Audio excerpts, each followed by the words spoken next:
దేవరాగం జ్ఞానయోగం వ్యాసపీఠం బహువేదశాస్త్రం బోధామృతహిత శ్రీమన్నారాయణం శివగౌరీ సంభాషిత సకల పురాణం అష్టాక్షరి పంచాక్షరి మంత్రావరణం అఖిల దేవతా సంస్తుతి పారాయణం జయమంగళకరమీ ప్రవచన శ్రవణం అనుదినము శుభము సుఖము జీవన గమనం దేవరాగం జ్ఞానయోగం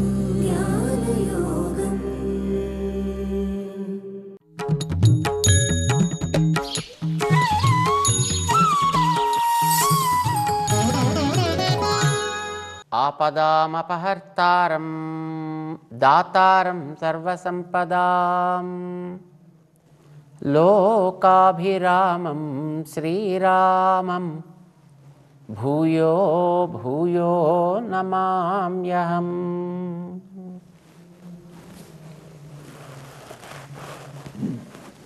జయ శ్రీమన్నారాయణ.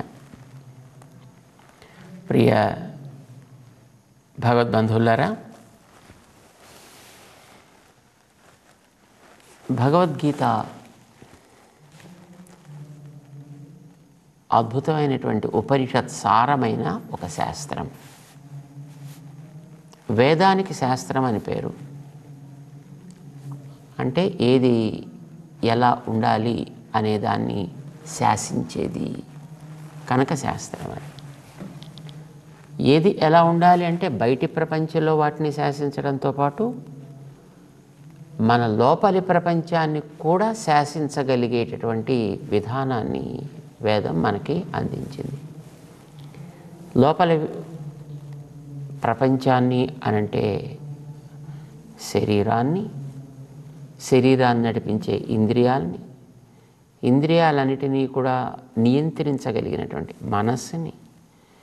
మనస్సుకి మార్గాన్ని చూపించాల్సినటువంటి బుద్ధిని, జ్ఞానానికి మూల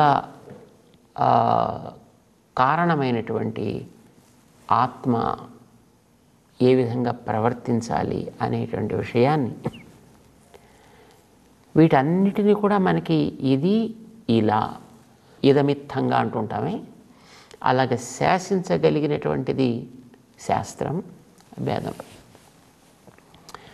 ఆ వేదంలో ఈ ఆంతర ప్రపంచానికి బాహ్య ప్రపంచానికి ఉండేటటువంటి సంబంధాన్ని మనం గుర్తించి ఏది ఎంతవరకు మనం స్వీకరించాలి, ఎలా స్వీకరించాలి అనేటటువంటి దాన్ని అందించే భగవద్గీత తత్సారం ఇది. అందుకోసం మనం ప్రతి అధ్యాయానికి చివర ఇది శ్రీమద్భగవద్గీతాసు ఉపనిషత్సు అని అంటారు కదా. అంటే ఉపనిషత్తులన్నింటి యొక్క సమగ్రమైనటువంటి సారాంశం మనకి భగవద్గీత కనుక ఇది కూడా ఒక శాస్త్రమే. అయితే వేదాల్లో మనం అంతటా తిరిగి ఎక్కడో వెతుక్కుంటే తప్ప దొరకనటువంటి అంశాలు ఇందులో మనకి ఒక్కొక్క చోట వాటిని క్రోడీకరించి అందించాడు భగవానుడు.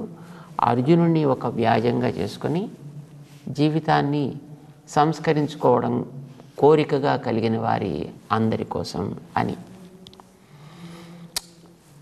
ఇందులో కొంత విషయాన్ని ఒక్కొక్కసారి చెప్పిన తర్వాత మళ్ళీ ఒక్కొక్కసారి సింహావలోకనం చేస్తుంటాడు. కొన్ని విషయాలు అంశం చెప్పేసిన తర్వాత మళ్ళీ అది అక్కడక్కడ అలా చెప్పినప్పుడు మనకి కొన్ని మరపుకు వస్తాయి, కొన్ని మనం గుర్తించలేకపోతాం అప్పుడప్పుడు.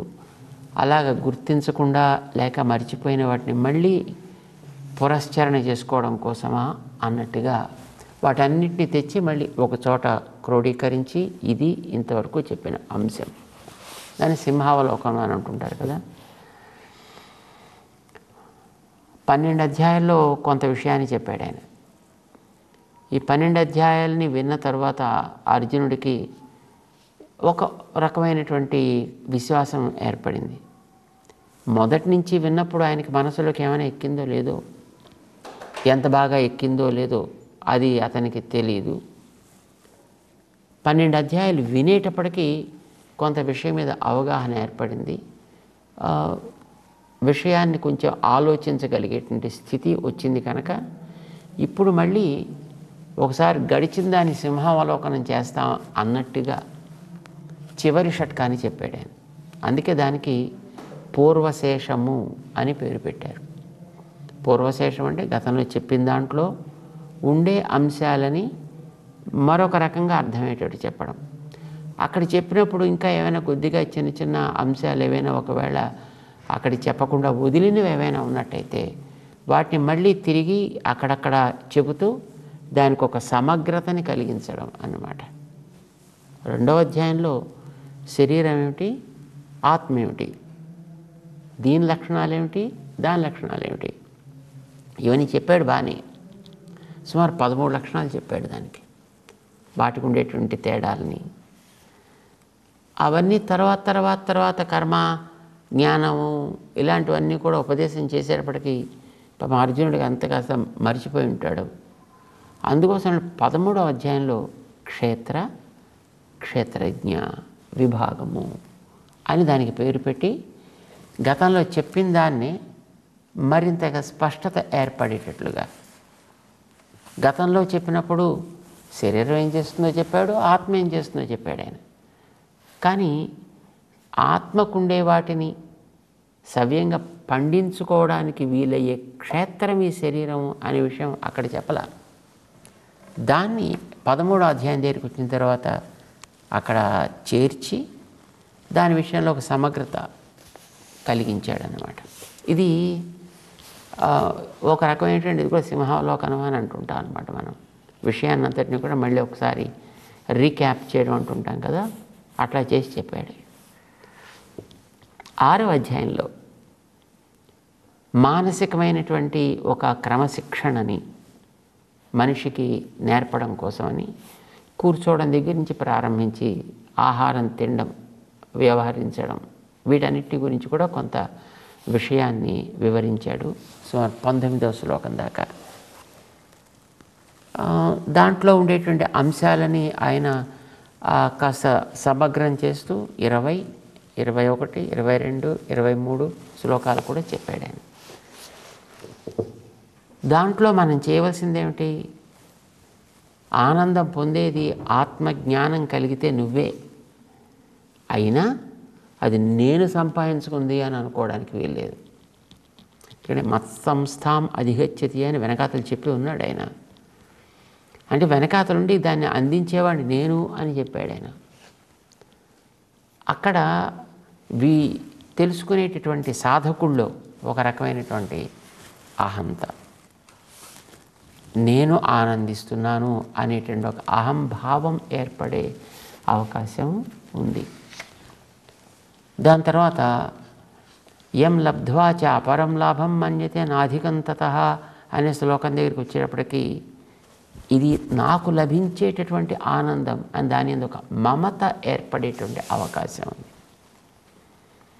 సో ఈ అహంత, మమత ఇవి రెండు కూడా నిజానికి పనికిరావు. ఎందుకంటే ఇది రెండు ఇచ్చేది వాడు వెనకాతల నుంచి. దీన్ని అది వదలాలయా, చాలా గొప్పది. దాన్ని లభింప చేసేవాడు వెనకాతల నుంచి ఆయన యందు దాన్ని మనం సమర్పణ చేసి మనం వాటి కోసం చేయవలసినటువంటి సాధనని ఆయన చేయిస్తున్నాడు అనే భావనతోటి సంఘం కూడా ఆయన యందు పెట్టి దాన్ని చేయాల్సి ఉంటుంది. ఈ విషయాన్ని మన గతంలో చెప్పాడు ఆయన. అంటే 23వ శ్లోకం దాకా ఈ విషయాన్ని అంతటిని కూడా కూలంకషంగానే చర్చించాడు ఆయన. అహంత, మమత వదలాలి అని చెప్పినటువంటి దాన్ని మళ్ళీ ఒక్కసారి పరామర్శిస్తూ సింహావలోకన న్యాయం అని అన్నాం కదా ఇందాక, అట్లాగా మళ్ళీ సింహావలోకనం చేస్తున్నట్టుగా దాని అంతటినీ ఒక 2-3 శ్లోకాల్లో క్రోడీకరించి అర్జునుడి కోసం కృష్ణుడు ఇస్తున్నాడు అన్నమాట. 24వ శ్లోకం దగ్గర నుంచి 6వ అధ్యాయంలో ఎలా ఇస్తున్నాడో చూద్దాం. 24వ శ్లోకంలో చెప్తున్నాడు ఆయన, సంకల్ప ప్రభవాన్ కామాన్ త్యక్త్వా సర్వాన్ అశేషతః మనసేవేంద్రియగ్రామం వినియమ్య సమంతతః శనైః ఉపరమేత్ బుద్ధ్యా ధృతిగృహీతయా ఆత్మసంస్థం మనః కృత్వా న కించిదపి చింతయేత్. దుఃఖ సంయోగ వియోగం అని గతంలో చెప్పాడు. దానివల్ల కలిగే సుఖాన్ని ఆత్యంతికం సుఖం అని గతంలోనే చెప్పి ఉన్నాడు. ఇవన్నీ చెప్పాడు గతంలో. ఒకసారి వాటన్నిటి కూడా మళ్ళీ కొంచెం కన్సాలిడేట్ చేస్తున్నాడు అన్నమాట. ఏం చేయాలి నువ్వు? సంకల్ప ప్రభవాన్ కామాన్, రకరకాలైనటువంటి కోరికలు మనకి ఏర్పడుతుంటాయి.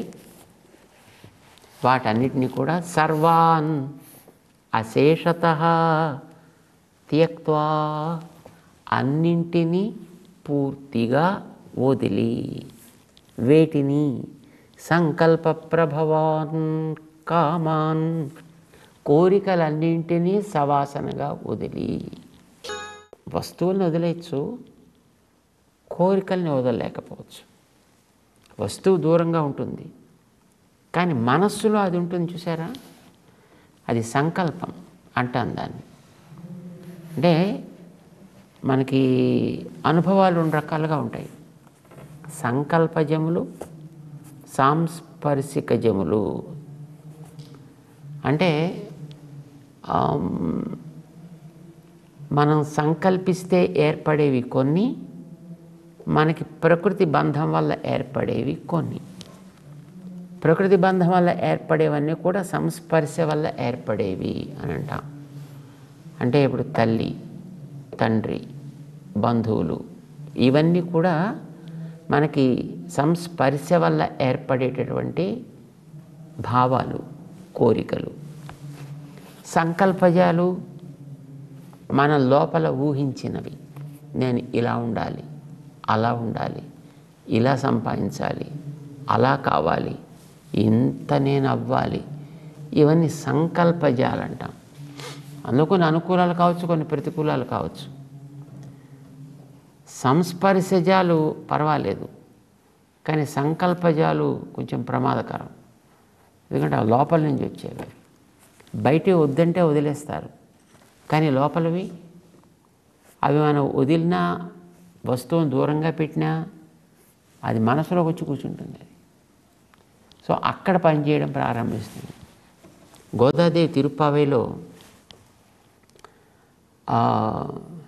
తాన్ తీంగ్ నినైంద కరుత్తై పిழைపిత్ అని కంసుడు గురించి చెబుతూ, కంసుడు కృష్ణుడి గురించి మనస్సులో పెట్టుకున్నాడు. ఆయన కృష్ణుడు బయట ఉన్నాడు, తను ఉండేది మధురలో, కృష్ణుడు ఉండేది అక్కడెక్కడ రేపల్లెలో ఉన్నాడు ఆయన. కానీ కృష్ణుడిని రేపల్లెలో ఉంచలేదు కంసుడు. తాన్ తీంగ్ నినైంద తెచ్చి మనసులో పెట్టుకున్నాడు ఆయన. ఎలాగా? నిరుపెన్న ఒక నిప్పుని తెచ్చి మనసులో పెట్టుకున్నట్టుగా పెట్టుకున్నాడు ఆయన. నిజానికి కృష్ణుడు వచ్చి చేసింది చాలా తక్కువ. వీడు లోపల పెట్టుకోవడం చేత అదే ఆ భావనే వీడిని కాల్చింది. క్రమంగా క్రమంగా క్రమంగా వాడు పూర్తిగా శిథిలమైపోయేటట్టుగా చేసింది. ఎందుకంటే కకారంతో ఆరంభమయ్యే ఏ పదమైనా తలుచుకుంటే చాలు కృష్ణుడే కనిపించేవాడు. మనసులో ఉన్నాడు ఆయనకి. వస్తువుని బయట అనుభవించడం దోషం కాదు, వస్తువుని మనస్సులో నిలుపుకోవడం అనేటటువంటిది. ఒక దుష్ట వస్తువుని బయట కంటే లోపల పెట్టుకోవడం వల్ల దాని దుష్ట ప్రభావం అధికంగా ఉంటుంది. సేమ్ మంచి వస్తువుని కూడా. అందుకోసమే భగవంతుణ్ణి మనం నిజంగా వెళ్ళి చూడగలం కంటితోటి, అదే మనం ఆయన్ని ఏదైనా చేయగలం అనేది కాకపోవచ్చు అస్తమానం. కానీ భగవన్ నామాన్ని మన మనసులో పెట్టుకోగలిగితే అదే మనకి ఎంతో అద్భుతమైనటువంటి ఫలితాలను ఇస్తుంది. సో నామస్మరణ చేయాలి అని అంటారు. అయితే నామస్మరణ యాంత్రికంగా నోటితోటి చేసిన మనస్సులో అది నిలుపుకొని మనస్సులోంచి అది వచ్చిందని అనుకోండి, దాని ప్రభావం ఇంకా అధికంగా ఉంటుంది. అది అనుకూలంగా ఏర్పడేది positive thought process. But comes to the negative thought process, దీనికి వ్యతిరేకంగా ఏర్పడింది, ద్వేషం వల్ల ఏర్పడిన భావన. గోపికలకి శ్రీకృష్ణ భావన అనేది అనుకూలంగా ఏర్పడ్డ భావనది. నారదాదులకి భగవంతుని యొక్క నామ సంకీర్తన, ఆయన యొక్క కళ్యాణ గుణాలని స్మరించడం అనేది మనస్సులోంచి ఏర్పడ్డది. అది సో మనస్సులో ఉండేదానికి ప్రభావం చాలా ఎక్కువ బయట ఉండేటటువంటి దానికంటే. మంచికైనా అంతే, చెడుకైనా అంతే. దాన్ని ఏమంటాం, దానివల్ల కలిగేటటువంటి ఏ వికారాలు అయితే ఉంటాయో సంకల్పజములు. ఒక్కొక్కసారి అతిగా కూడా అవుతుంటాయి సంకల్పాలు. మంచిది. అందుకోసమనే మనకి కోరికలు అనేటటువంటి మనస్సులో, కోరికలంటే కోరికల వల్ల మనం పొందేటటువంటి విషయ సుఖాలు, మనం అక్కడ దాకా వెళ్ళాలి. మన విషయ సుఖానుభవం అనేటటువంటిది సంకల్పం వల్ల కొన్ని ఏర్పడతాయి. సాంస్పర్శికాలంటే మన చుట్టూ ఉండేటువంటి మనుషుల వల్ల, వాడికి కుటుంబ సభ్యులు, వాడి బంధుజనాలు, వాటితో పాటు ఉండేటువంటి బాహ్యమైనటువంటి సంబంధాలు కలిగినటువంటి వ్యక్తులన్నీ కూడా, ఇవన్నీ కూడా సాంస్పర్శికాలు. ఇవన్నీ సాంస్పర్శజ్యములు అని అంటాం వీటిని. ప్రకృతిలోంచి ఏర్పడేవి కూడా. ఎండ, వాన, గాలి, చలి, ఇవన్నీ కూడా మనకి బయట నుంచి ఏర్పడేటటువంటివే కదా. కొన్ని అనుకూలంగా ఉంటాయి, కొన్ని వీటికి ప్రతికూలంగా ఉంటాయి. ఏమైనప్పటికీ కూడా అలాంటి విషయములన్నింటినీ కూడా సంకల్ప ప్రభవాన్ కామాన్, ఈ విషయాలని త్యక్త్వా వదలాలి. ఎలా వదలాలి? వేటిని వదలాలి? సర్వాన్, అన్నింటినీ. ఆగలేదు అక్కడికి. అశేషత అన్నాడు మళ్ళీ. అశేషత అంటే కొన్ని స్పర్శల వల్ల కలిగే వాటిని మనం వదలగలుగుతాం, కానీ సంకల్పాల వల్ల కలిగేటువంటి వాటిని వదలటం చాలా కష్టం. అది ఒకనాటిలో జరిగేటటువంటి పని కాదన్నమాట.